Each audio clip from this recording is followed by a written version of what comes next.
Good morning, everybody. Good morning. Happy Wednesday. How are you? I'm shoving chocolate chip cookies in my face quicker than the Keebler Elves can make them, I think. Hopefully I'm not a mess. I just got this wave of insane hunger, and I thought, oh my gosh, it's 12 o'clock. Time to log on and see my buddies. All right, welcome back to Ribbon Candy Hooking. I'm Deanna. Good morning, and how are you? Let's see. Kira, I see you right up there on top. Let me clean these stupid glasses. Kira, good morning from Plymouth.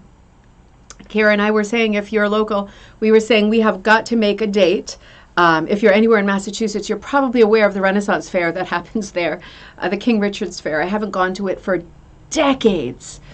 And I went off it at one point, too. It got so kind of themey, but I'm feeling it again, and I think it's a good chance to bring the kids out and do something like that.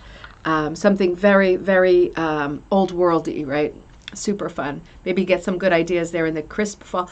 Oh, I can't wait for the crisp fall air either. It's still muggy here, although it's overcast. I will take these last days of summer, though. I really will, and I don't even want to say last days because it is like the middle of August. And I am a shopper too. I'm in and out of stores just like you are, I'm sure. And you see all the seasonal stuff coming out, and it is like, in one way, I'm a huge consumer and I love it. I love commercial everything. But at the same time, it is like, it's a weird kind of push through the seasons, constantly on that bridge that we always talk about between this and that, between Wednesday and the weekend, between August and Christmas or whatever. It's just weird how we live like that, right? It's probably good to stop and smell the roses and all that. Gayla, there you are. Hello and good morning. Mom, you logged on in Granby. Good morning. Happy to be with you too. My mom was standing right here yesterday doing the turning. We got everything Van Gogh out, and I need to do the next wave of dyeing for that. So I'm waiting for some more wool, which is, I think, just arrived at my home address. So all of that will be coming out soon, and I am going to get one more batch of the Van Gogh set out for people who want it because I think it sold out. The Swatch set mixed with those fancy textile, all the fiber mix. And I think I am going to do one in honor of tonight's class and Sunday on Maude Lewis, and I'm so excited about it. I'm so excited about it. It has been like such a joy to work on this class, and it is so different. I hope that you're taking it tonight or Sunday. It's not too late to sign up for it. It's only $45, and you're gonna leave with a lot of compositions, a lot of like original or sort of hybrid compositions, something between you and Maude. But we're going to look at her work in a very thoughtful way, mostly in terms of composition, surprises, the little jokes that she often built in, being just such a classic folk artist and such a grand Canadian.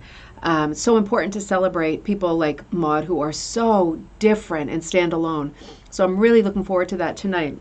But I think I will. I was looking at her palette while I was getting this class ready, and I'm not talking about color hugely in the palette in the class, and you'll know why during the class. But there is a real distinct color palette going on, and I thought maybe the next set I'll do, maybe this coming week or over the weekend, is doing a Maude Lewis swatch set. A lot of the primaries, but then a lot of those crossovers like the mustards and golds and things really. She does her own pink that she never wavers from, just the one. So I think I might work on that next. I think it would be a palette that would lend itself to like autumn compositions, but also to Maude. So I hope you're going to join me for that tonight or Sunday, and it's recorded. If you're not able to do either, you can always watch back, and you would still be sent all the materials. It's going to be a lot of fun, and I cannot wait to see what it yields in terms of what you end up making as a result. It'll be super exciting. April, good to see you.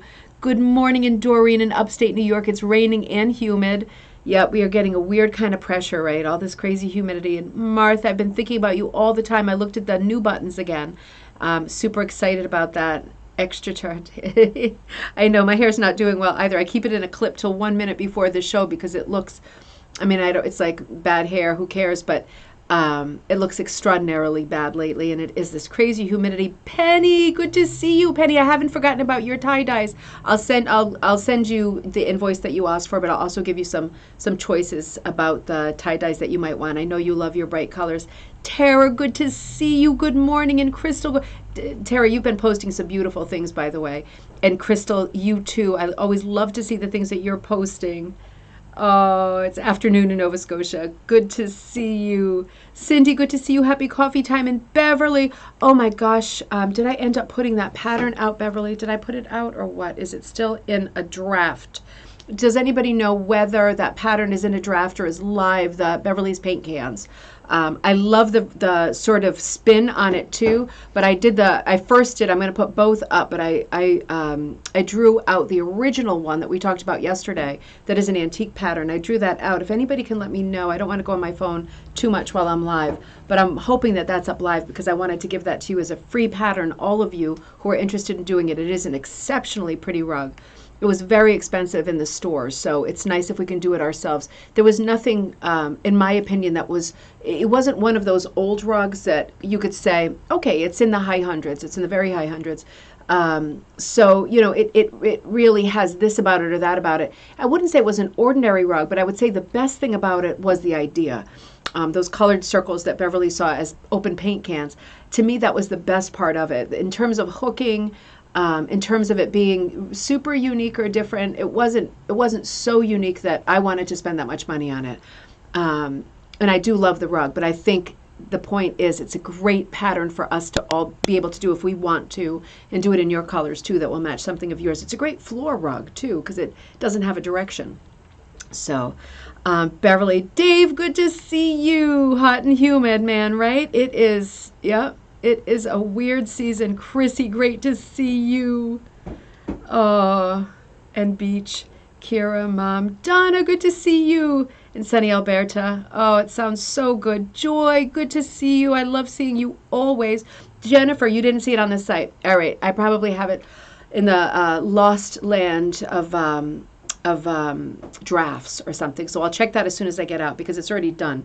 So I want to make sure that you see that. And I will also post it as a blog on ribboncandyhooking.com, but also in our Facebook group, Rug Hooking and Punch Needle Club.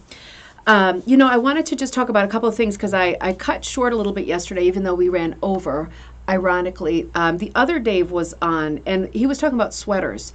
And I just wanted to sort of do the flea in the air thing and say to you, I touched on it yesterday. We are getting, again, let's not cross the bridge and rush the seasons, but we are getting into, autumn and cooler weather.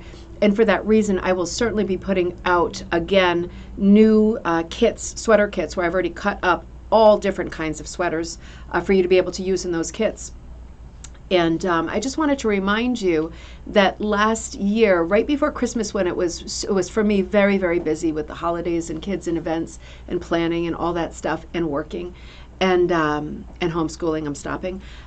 It was busy. So I remember during one of the coffee times, I put a sweater that I was not able to use because it was like a Fair Isle sweater, meaning the back of it was all thready, right? If you would cut it, the threads would have just unraveled. It wasn't the sort of Fair Isle style sweaters, and the sweaters that have cables in them are very tough. They are the ones that you want to use even after you wash them for cutting into strips and hooking with. So I had a Fair Isle that I just loved the bodice of the sweater itself. It was just extraordinarily pretty colors, little glittery, little sort of 70s pastel, really nice. And I stretched it right over my rug hooking frame, and I started using yarn, but I could have equally used wool strips. I started hooking directly into the sweater. And I just wanted to remind you, as we transition seasons and all that, and we're taking out some of our old things, seeing different things in shops, particularly thrift shops, remember, I will return to this theme, and you might want to too. Remember that the possibility of using an actual sweater as your backing is not a bad idea, and it works.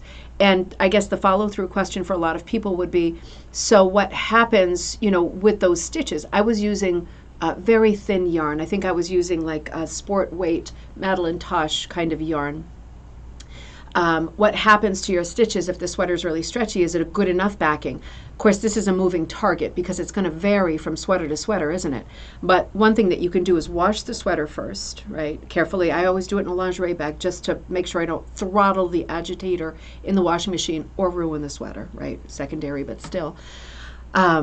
You can always, if you are doing something like this, hooking directly into a sweater, right? Because you cannot part with it. You love it. Part of it's ruined.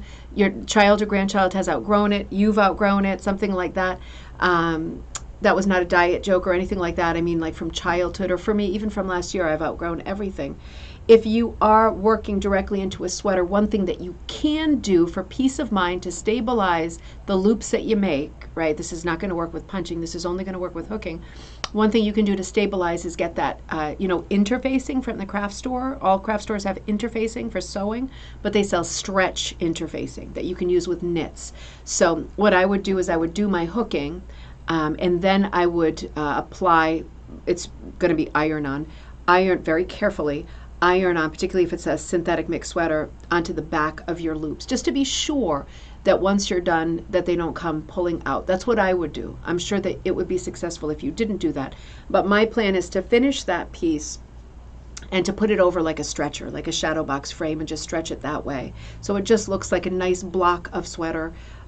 With the design I was working, which was like a Christmas tree design, a very stylized, like mid-century Christmas tree, worked really well because it was simple. And because it was coming out, the stitching itself was coming out, and I'll pull this out for you when I find it, almost like cross stitch, because I was working instead of through squares or checks of monk's cloth or linen, right, weave, I was running in and out of this knit, and I could also see stitches. They were quite large stitches. So the way that I was pulling up loops almost looked more like cross stitch than hooking. It was very point driven. So it was interesting, and it was something we can come back to. So when Dave brought up sweaters yesterday, I thought, let's talk about sweaters for a minute, because if you are out thrifting and you're seeing sweaters and you're thinking, do I want to get involved with using sweaters for hooking this year? I would say go for it. But stay away from cables and stay away from Fair Isle type sweaters, right? Martha, you said this great last year. I remember last winter. I'm pretty sure it was you who said something very finite about use this kind of sweater and not that kind of sweater. And I forgot the terms you used, but when you said it, I thought, that's really it. That's very, very clear, much more articulate than the way that I've been trying to describe what's a good one and what's a bad one to cut up and hook with. So anyway, I hope Dave logs on later or catches us later, because that was a great reminder, just the idea of using sweaters, because he said that he was working with sweaters and they were driving him crazy. Understandable. Kate, good to see you. Denise, good to see you. Otherwise, the only other things I wanted to mention, if any of you, I've got some classes coming up in person. One of them is coming up in Maine, and I just want to remind you about that because it's coming up soon. August 28th, Saturday, August 28th in Kennebunkport, Maine. That really is one of the cradles of rug hooking, isn't it? Because that's where Joan Moshimer's store was once upon a time. So I'm going to be there at the Arundel Farm, and it is a beautiful place to take a class. And it's going to be a class that combines one punch needle project and one rug hooking project, so you get one of each kit. And I have been working on a moose pattern that is a possibility. It's one that I will offer as the rug hooking option. That will be really distinctive for this class in Maine. I also booked another class for those of you that who are further up north in October, and that is at the Mad River Fiber. Is it called Studio? Mad River Fibers, I think it's called. It looks on the map, I think it's in Waitsville. It looks quite close to Montpelier, so quite far up north, and that is coming up on October 9th. So a couple of dates coming up in more northern New Hampshire. And for those of you that are in this part, southern New England, I just want to remind you that Saturday is our hook-in / get-together. You don't have to hook anything. Just get together in person at Donna Swanson's place, which is called Whispering Hill in Woodstock, Connecticut, the quiet corner of Connecticut, loaded with antique stores and fun. That is 10 to 2 this coming Saturday. And then the Maude Lewis class will repeat on Sunday. Is anybody else having an extraordinary amount of flies inside right now? I've got them at home and I've got them at the studio, and it feels like the beginning of a horrible movie like Snakes on a Plane, that kind of thing. It's remarkable how many flies are inside versus how many I've killed. I would think the population in this town would have gone down significantly after the amount of fly deaths yesterday, and yet I'm looking at the window and they look like a constellation, a disgusting constellation that's moving. I know somebody's going to say, oh, flies, be kind to the flies, but yeah, yeah, they're buzzing around my face and my head. So one other thing I wanted to remind you about was Barbara's chair challenge, Van Gogh chair challenge. I keep getting emails, people getting involved in that. Ruth, I got your message just now. I'm so glad that there's people getting involved. I'm working on it too. The end date is now the last day of November, so it's been extended. It doesn't have to be a big piece. Should be fun. If it's not fun, make sure you're not doing it. Make sure it's fun. If it's creating a lot of stress, I don't want you doing that. I want you doing things that you enjoy and look forward to. So I was struggling with it wasn't you, Martha? Yeah, I just associate you with being so articulate and smart, I guess. And I'm not joking, I really do.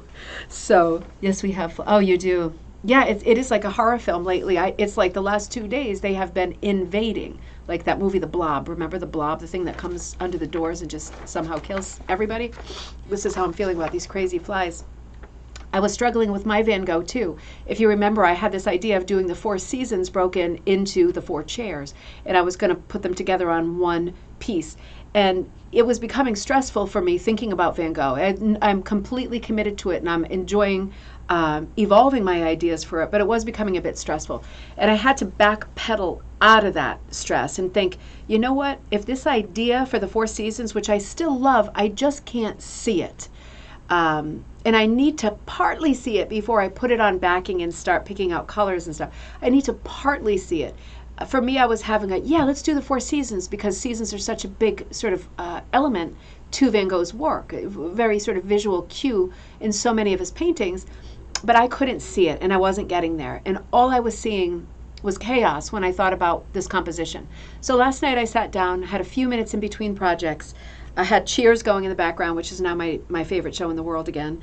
And I did this composition, which I just taped together. I just blew it up and taped together. I don't know if I'm completely there, but this was causing me so much sort of chaos, right, in my mind. And I'm thinking about the way that chaos was in Van Gogh's mind, right, that drove him. We'll call it chaos, but it's also depression and lots of, I think, different forms of manifestations of different kinds of mental illness, right? He had lots of problems. And many people now say much of it was like lead paint content all over his hands every day. Can cause all kinds of mental problems and health problems. But I was having so much chaos with this chair, I just thought, you know what, let me put like some kind of a tempest, right? I was going to do Tempest in a Teacup, and then I thought, let's do Tempest in the Sky, like Starry Night. Let's do elements of Starry Night, but that look more like water, like waves, chaotic waves rushing. And in the middle of that is the stillness of the chair, which is really what I'm going for. The chair is so nice and still, right? It's almost a portrait in and of itself. The quiet of the room, the quiet of the chair, the solitude, the opportunity to sit and rest, surrounded by the chaos of waves or wind, or I don't know how I'm going to do with color planning. But I think, for me it represented how I was feeling with that little tiny opportunity for quiet and stillness in the center. I liked it when I did it. I'm not sure yet that I like the 2 sunflowers I kind of embedded. I didn't want to do them in flies come in my way. I didn't want to do them in a very literal way. But I'm going to see if I want to sort of flank that top corner with a couple of sunflowers. I don't want it to be overly literal or too like sort of matchy-matchy. Every Van Gogh trope has to be included. But I liked the sunflowers just because they fit, and I didn't want to carry those chaotic sort of starry night waves or winds or whatever they're about to be. I didn't want to carry them to all of the corners, right? I wanted to give a bit of relief. So we'll see how it goes. I'm much happier with that now that I've done it. Now I've got the size done. So now it'll just be a question of trying to, for myself, interpret what the meanings are, not just the sort of chaos versus stillness, but in terms of color, if I'm thinking more about the sky or about water, right? Because it's super elemental, whichever way I go. But we'll see how it goes. We'll see how it goes. I'll let you know how that is evolving, and I got the September kit nailed too. I'm real happy about that. So it was a productive day, real productive day and night yesterday. My mom helped me so much. Thank you so much, Mom. She got all of those Van Goghs done and dusted, and I was able to move on with a lot of other projects. A big order that went out to Australia, and I wanted to get it right and put in a few extra things because you can imagine shipping was crazy. And I wanted to be sure that Elisa, who ordered that stuff, had a very nice package coming her way. So, you love the Van Gogh design, Mom, and the stillness of the chair, an island of sanity in the storm. Yeah, that's right. And it really crosses over to Van Gogh too, right? The chaos of his mind, the way that he worked, the sort of crookedness of his buildings, all of these things that people associate with instability, I think of more as it was just a very busy mind, right? It was busy. And you can call it whatever you want, but once you start putting tags on it, like, disturbed, depressed, mentally ill, that's where I draw the line, because you never know how someone else is feeling, right? And there's even a question as to his death, not as to whether he did it himself, but whether he really meant to. That's a classic, isn't it? People who literally pull the trigger on themselves and then have second thoughts and try to, get help. Awful, awful stories. Let's not talk about that. But chaos indeed, yeah. So we were talking about technique yesterday. I was coming back to Ann Weisman, and I still haven't gotten that second book that I ordered. I did get the Judy Carter book from Royal Cooking Publishing yesterday, so I'm going to look at that. I'll probably look at that next week, because now I'm on a real tear with this, and I will run coffee time tomorrow because I didn't on Monday. We will get back to our Zooms, I promise. I'm just playing a bit of catch up, and I'm working on some book projects too. So I've got a little bit built into my days that I didn't have a few months ago. But I will run coffee time tomorrow. I wanted to come back to Ann Weisman because this book has been fantastic for us in terms of inspiration. And she does talk at the end of the book, you saw this already, but she talks about borrowing from the past. And this is one of my favorite subjects, right? Because I love original composition, and her whole sort of thrust in this book is to get you off the kit. And I don't necessarily want that business-wise for myself, but I think it is a great thing. From time to time, I still occasionally buy and work on other people's commercial patterns, like Amy Oxford, the red clover pattern that I bought. Sweet Briar has one that I'm working on too. These ones that just got me right in the heart, and I love them, and I love thinking about the person who made them, and just so different from work that I would have done. All of you have this in you, whether you think you do or not. You're all artists, and you have the ability to do creating. That's why I'm so glad so many people are signed up for the Design Like Maude Lewis class tonight and Sunday. But borrowing from the past is one of the ways that you can very easily, I don't want to use the word plagiarize, but be inspired by other people's work that's out of copyright directly, whether it's ancient or whether it's artists who have recently come up in the copyright-free category, which again is a moving target, right? Because 100 years after somebody's death, their work is available again. Often less, often 50 or 75, depends on the country of origin, depends on the current rules, because they change too. You can always look at artistsrights.com and send an email to those people if you're looking at a piece of art that isn't from antiquity, is from fairly recently, that you think you'd like to be inspired by. You can always find out, send an email, and just ask, is it okay if I do this? Particularly if you're selling it, of course. So she talks about, we're going to come back here too. This is another subject for next week, the coins/manhole covers. My book is right there over on the table. I ordered both too. And Kaz noticed in the Facebook group that many of the great manhole covers that you can, you take a charcoal or a pencil and pull the design off and then hook them. Many of them are in Japan, and certainly I think the best ones are. But we can look out in our own localities by finding one that has an extraordinary pattern or something that would hook well. So we talk about in this Ann Weisman book the different places where one might get a great pattern. I'm going to show you these next examples. One of them is called owlet, from a Greek coin. And below it is Etruscan lion. And this looks like it was a mosaic. So let me show you these two as great examples. Owlet on top was a coin, and that's her line drawing off the Greek coin and her hooking of it, and then the Etruscan lion, which looks again like it was a mosaic on this side and hooked on this side by the author. So again, interesting, extraordinary. Here's another use if you have a pile of National Geographic books in the basement, right? You know you're going to see these great things, old antiques magazines, internet in general, right? And then she goes into, I'm not going to go too heavy into it because we've talked about Marguerite Zorach, who's one of my favorites of all time, as a painter and as a rug hooker. And we've looked at all three of these pieces. But she talks about looking at the work of people who historically, whether they're fine artists or not, have crossed over into hooking and done extraordinary work. We looked at these during last fall when we were talking about fine artists who hooked. on Coffee Time. And then we looked at them again during the mid-century week that we took, talking about just mid-century people who hooked and punched. And that was a great episode too, but she's in both of those quite prominently, so I will leave that for now. And then the subject of, these are all places where you could get inspiration for designs, right?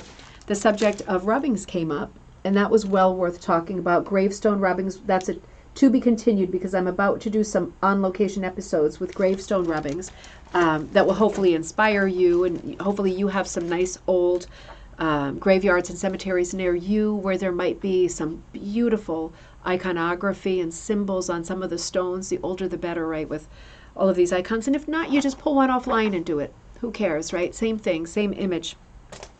She talks about playing cards and cutouts, all different places where you might find inspiration.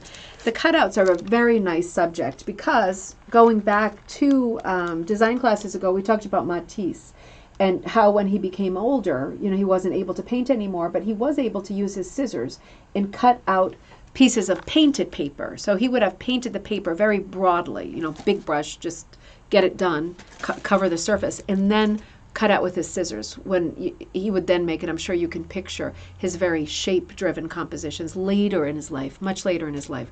So you cannot overestimate the importance of cutouts. Cutouts are AKA stencils, right? Edward Sands Frost style stencils. Alice Butler, right, from a couple of weeks ago, talking about Alice Butler and the stencils that Vic left her so that she could trace him and create her own compositions when he wasn't there to do it for her. You cannot overestimate cutouts. And taking cutouts a step further, things like this, snowflake cutouts. Now, Anne has 2 little boys when she writes this book, so she's constantly thinking of ways of getting kids involved, not just using their art directly, but getting kids involved and helping with all stages of rug making, including composition. And she's using their quarter folded into quarters snowflakes for the windows as composition motifs. And you know, when you do this, you are crossing right over into the sort of Day of the Dead style, Mexican mola style of art, right?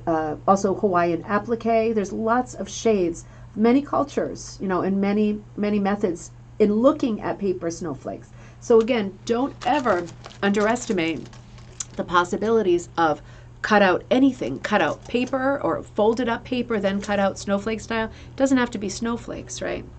And then she talks about, she's got a great chapter in experiments with composition. And I know a lot of you bought this book and you've probably already gone through these pages, but just using the same shapes, just basic sort of hexagon, the long stick shapes, some circular shapes, some triangles, using them in different ways to make a sailboat scene, a pagoda scene. How simple it is to do that. And once you have that transferred onto your backing, and there you are with your hit or miss bag, or a bunch of colors that you've been dying to use and you haven't found a palette for them, you just go full blast abstract and fill it all in. And you fill it in as you go, and you don't second guess yourself every 5 minutes or at all. And you just keep going, and you see what you evolve.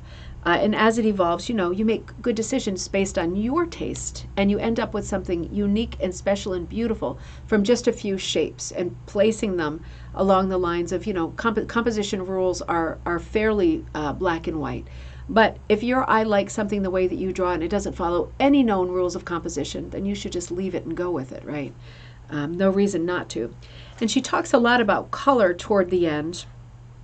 And then she gets into dyeing with both commercial dyes and natural dyes, which are vegetable dyes. And then she gets into a section where she talks about her wool mosaics. Much of this book is black and white, unfortunately. I'm dying for that other book to come, and I'm hoping it's a completely different book. But you can see how far out she goes, always borrowing from the past and her children, rarely doing something that looks anything like, this book is 1969, remember, anything like her contemporaries at this time, right? This is like the age of certifying Pearl McGowan teachers. We're looking at pre-printed patterns that usually bear a lot in common. She's not working in those styles at all, and I think that's probably the reason why she did not want to use the term hooked rug in this book. I think she felt she was doing something so different that calling them rag tapestries and wool mosaics in her mind was much more befitting of what she was doing than making a hooked rug, because these don't look like the hooked rugs of her sort of era, of the late 1960s, even 1970s. So she's doing a lot of this kind of thing. These are all by author. So again, showing you some amazing. Let me bring you even closer. And one of the things that she does, and she does so well, is exaggerate stuff, right? She's exaggerating the horse's mane. You see there's at least two other animals in front of the lion's mane. Did I say horse? There's other animals tucked in there. There's definitely a sheep and a goat or something like that, or a little, what is it called? Ipex or something like that. Something like that, the little horned goat-looking thing. But you can see she's doing all kinds of embedding. And the elongated snout on the dragon that lends itself really well to the sort of crocodile tail. It has that nice spade at the end of it, so you know it's a dragon. She does a lot with patterning too, right? And again, this is right, the eve of Laurel Birch's work, the very famous sort of horse cat artist, patterns upon patterns, patterns within patterns, Russian nesting dolls of patterns. It almost looks Russian, some of this work, doesn't it? Because of the patterning, and I think because of the dark background. But really, really interesting work. When you are choosing a subject like a lion or a tiger or even a dragon, and you think about one aspect of it that you might want to exaggerate to make it both funny but have personality, to have style, that's something to just plan out. That's something anybody can do. And then she has in her back chapter, she talks about family projects and things that she's done with her kids, with her boys. Really fun. I think I've shown those two pictures, at least in the thumbnails. And then at the very end, she returns to one of her, that's sort of dear to her heart, themes, which is group composition. And by that, she means her projects. The one I have not been able to track down that was, I think, on CBS, a special on a mural, like a city mural that they did together. And then this project that we looked at earlier that was something like 25 Saturdays, 25 kids and 25 Saturdays at, I think it was the Metropolitan Museum. Yep, the Met in New York. 25 kids, 25 days, big 10-foot by 4-foot tapestry. She loved doing these really large-scaled projects that everybody could be involved in. Not just people who sent in a resume, not just people who had an art degree that called themselves an artist with a capital A. Kids, everybody. Anybody who wanted to cut up an old jacket and bring the wool along, she would have them come in and participate in the making of it, right? She was so, I don't know what her sort of timeline is, and I have not been able to find a biography on her, like current. So I'll have to see what the other book brings in terms of more info. But this book was an absolute home run, and dropped it. Can't blame the flies on that. Was an absolute home run. And so that means that tomorrow I'm going to pick this. Yeah, please thumbs up. Thank you, Tara. I'm going to pick up this book by Janet Connor tomorrow, and she is magnificent in and of herself. So I will link to her amazing website tomorrow because she sells some beautiful kits. I'm pretty sure she sells the Hutchinson patterns. She has this Van Gogh, which is great. She's got a lot of tremendous patterns. She's one of my favorite people who I really look up to in terms of her work and her style. I love everything that she does. So she's a good personal match for me. But this book, beyond that, talks about different periods of history and pulling, just like Ann Weisman does, pulling from history, pulling the best out of different sorts of civilizations and time periods, pulling out motifs that you can use that will translate well into rug hooking. So it'll be a beautiful book for us to start in on tomorrow. This might be a book that carries us through. Kira sent me all the stuff for bingo this Friday night. I guess it is this Friday night, isn't it? And it's already Wednesday. How is that going to work? I guess we're going to have to make it work because it's time, isn't it? Whew. So, all right. Okay, so bingo Friday night, hooking on Saturday, Maude Lewis class on Sunday night, Maude Lewis class tonight. And if you aren't signed up, you should sign up. It's going to be so much fun, honestly. You'll just enjoy yourself immensely. We all will. So I'm going to see if I can get those bingo cards up now, and I'm going to transition that draft of the paint cans, Beverly paint cans, for being available to everybody. That will be a free pattern. So you should log on and get that. It will remain a free pattern, so you can get it later. I'll keep it on as a free pattern for at least a month, if not more. And I would like to hook that myself when things quiet down. So, hey, I will see you tomorrow for Janet Connor, and we will talk about her magnificent hooked rugs in her book called Magnificent Hooked Rugs. That is truly magnificent. And I will see you then. In the meantime, have a great day. I will see you at noon tomorrow, Eastern Standard Time. Same time, same place. Take care.